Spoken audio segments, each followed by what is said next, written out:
Bueno, que va a ser una legislatura con muchas curvas, que va a ser una legislatura con un país que en algunas ocasiones, en muchas, quizás demasiadas, se sitúe al borde del precipicio, es algo que todo el mundo parece tener confirmado.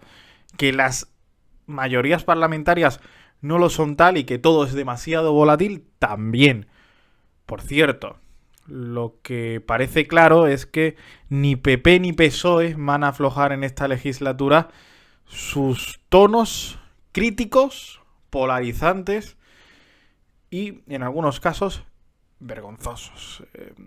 Parece muy complicado pensar que el PP vaya a dejar de decir toda sarta de calificativos contra Pedro Sánchez y el PSOE de responderlos señalando lo que le parece mal. Esa va a ser la oposición, esa va a ser la postura desde el gobierno. Ambos han entendido que tienen que estar frente al otro en una postura que tampoco es nueva. Esto de ahora estamos con... Parece que todo es nuevo, ahora parece que estamos con una crisis política que no se ha visto antes, pero Aznar llegó al poder gracias a derrumbar la imagen de Felipe González, que en cierta manera, por otra parte, también se derrumbó él solo. Durante el gobierno de Zapatero, el PP fue muy duro. De hecho, en todos los ámbitos. España se rompía también durante el gobierno de Zapatero. España se ha roto en tantos y tantos gobiernos. España se rompía con otras medidas incluso de calado social fundamentales como el matrimonio igualitario, donde el PP llegó a llevar incluso a sus supuestos, que hay que intentar decirle expertos, pero bueno, que decían casi que la homosexualidad era una enfermedad. El PSOE fue más o menos duro, no mucho, durante el gobierno de Mariano Rajoy. El PP ha sido muy duro durante... el PSOE fue más o menos duro durante el gobierno de Rajoy y el PP ha sido muy duro durante el gobierno de Pedro Sánchez. No es nuevo la polarización entre ambos partidos. De eso en cierta medida también viven. Y cuando no pasa, cuando no hay demasiada crítica destructiva contra el otro, aparecen otros partidos mucho más contundentes y mucho más vehementes. Fue el caso de Podemos en los albores del 15M, en plena crisis económica dramática de ajustes económicos, de recortes y de daño a la economía familiar que hizo el gobierno del PP. Y fue el caso de Vox cuando el PP parecía tibio o parecía no conseguir dar con las respuestas clave para acabar y acallar el independentismo en Cataluña y luego posteriormente con el gobierno de Pedro Sánchez. Es decir, la sociedad al fin y al cabo espera polarización siempre de la oposición y del gobierno, y esta es la bandeja y este es el menú que se va a servir en esta nueva legislatura. El PP y el PSOE han apostado por Rottweilers, así se les está llamando, polis malos, se les hubiera llamado toda la vida, para dar su voz, para dar la voz más amarga, la voz más crítica. Empieza el PP, que ha ascendido a Miguel Tellado, un hombre de toda la vida de Feijóo, apoyo clave, apoyo fundamental en su etapa en la presidencia gallega, que se mudó con él a Madrid hace un año cuando asumió la presidencia de los populares y que ahora asciende a portavoz parlamentario. Por cierto, con alguna falta de meritocracia, porque incluso en Televisión Española hace un tiempo le tuvieron que decir que por favor dejara de faltarle respeto al gobierno, porque se puede criticar, sí, siempre, pero con respeto. Miguel Tellado, que será el vehemente, que será el duro, que será el polimalo, que debería quitarle ese trabajo a Feijóo, aunque Feijóo parece que se siente cómodo criticando y diciendo cualquier cosa contra Pedro Sánchez. Hubo ahí un intento de, bueno, que se habla mucho de amnistía, que se dice mucho que los independentistas, pero no hablamos de los grandes problemas sociales. Lo expresó así el Partido Popular la pasada semana, diciendo que es que hay todo el día hablando de los independentistas y nunca de lo que necesitan los españoles de verdad, como si ellos no lo hicieran, pero con una hipocresía un tanto rara. Ahora van a volver con Miguel Tellado como el gran portavoz parlamentario. Habrá un poli bueno y un poli malo dentro de los portavoces.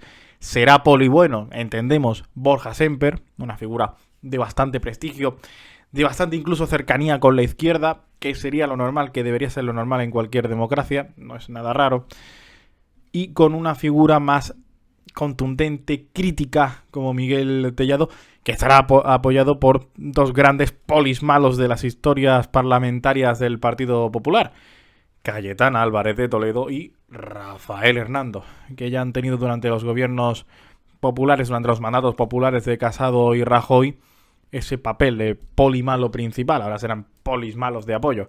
Este es Miguel Tellado, para que le vayamos conociendo y para que nos vayamos sobre todo quedando con su cara, porque no había sido la gran figura del PP que va a ser ahora. Por permitir esta humillación de nuestro país. Creo que debería irse de este país en un maletero el propio Pedro Sánchez. Enfrente, con un tono que debería ser desde luego diferente, pero conociéndole no parece que lo vaya a ser, estará Óscar Puente, hasta hace nada alcalde de Valladolid y que ahora es el nuevo ministro de Transportes. Y digo que debería ser su tono diferente porque también lo es su responsabilidad. Al fin y al cabo, Tellado es el portavoz parlamentario del principal partido de la oposición, del que se espera eso, que se oponga a todo lo que haga el gobierno. En cambio, Puente tiene una responsabilidad ejecutiva fundamental, que es liderar todo el área de transportes, lo que en su momento se llamó Fomento, todo el ámbito de las carreteras, de lo ferroviario, de lo aéreo. Un ministerio también, por cierto, con un papel técnico muy importante, en el que vamos a ver si cumple, si da la talla Óscar Puente. Pero va a ser el gran poli malo del Partido Socialista, más allá de que, por ejemplo, Pilar Alegría sea la portavoz del gobierno. No encuentra Sánchez, por cierto, su portavoz. Una función que parece que se va a dividir, porque Puente de facto no es el portavoz, no es como tal, pero sí va a asumir buena parte de esa responsabilidad en el Parlamento.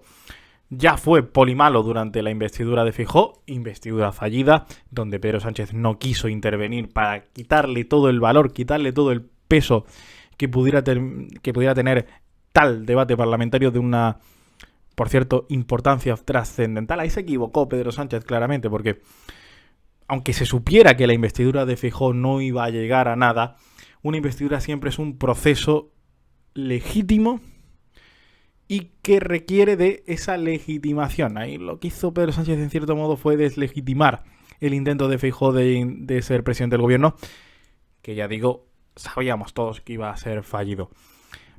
Óscar Puente, va a ser el polimalo de Pedro Sánchez. Vamos a ver si consigue que Pedro Sánchez se centre en gobernar, en intentar vender lo bueno que pueda tener el gobierno en una legislatura que además va a ser muy complicada por, de inicio, la amnistía, que va a ser complicado de defender. Vimos las críticas de su propio partido, de Emiliano García Paje, la semana pasada en Salvados. Vamos a ver qué trascendencia tiene todo en las próximas semanas. Y vamos a ver cómo se materializa todo cuando Puigdemont parece finalmente pisa España, si es que la pisa. Ahí probablemente haya una nueva desgaste de gobierno y una nueva crisis de gobierno y un nuevo recambio de ministerios. Veremos si Óscar Puente hasta ese momento, en estos meses tan complicados, cumple su papel. Este es Óscar Puente. Casos de lawfare, sin duda, hay en este país. Y negarlo es un gesto de cinismo. El Poder Judicial tampoco puede agarrarse al corporativismo y decir que no hay casos de lawfare en España, porque los hay, los ha habido y están demostrados. Lo que es cierto, lo que es claro, lo que parece que se va a seguir repitiendo es que la polarización, desde luego, seguirá estando a la orden del día, que los discursos marcadamente contrarios contra el otro seguirán siendo el motivo fundamental de debate en el Parlamento y que las ideas volverán a estar relegadas. Si te ha gustado, suscríbete, activa las notificaciones, dale like, comenta. Todo eso a mí me hace muy feliz. Hazlo. Es Navidad. Es Navidad. Chao, amigos. Hasta luego.